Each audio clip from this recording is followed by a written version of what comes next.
Welcome everyone, here is how you switch off your iPhone.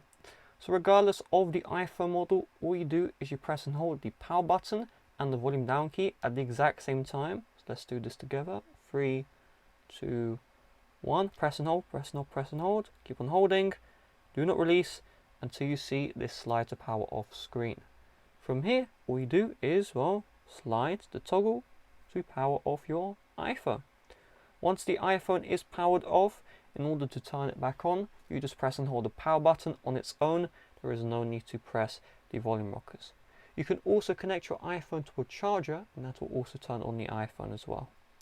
If you're watching this video and your power button or volume keys aren't working, you can also go to the Settings app, then find General, and you also have the shutdown option right here as well.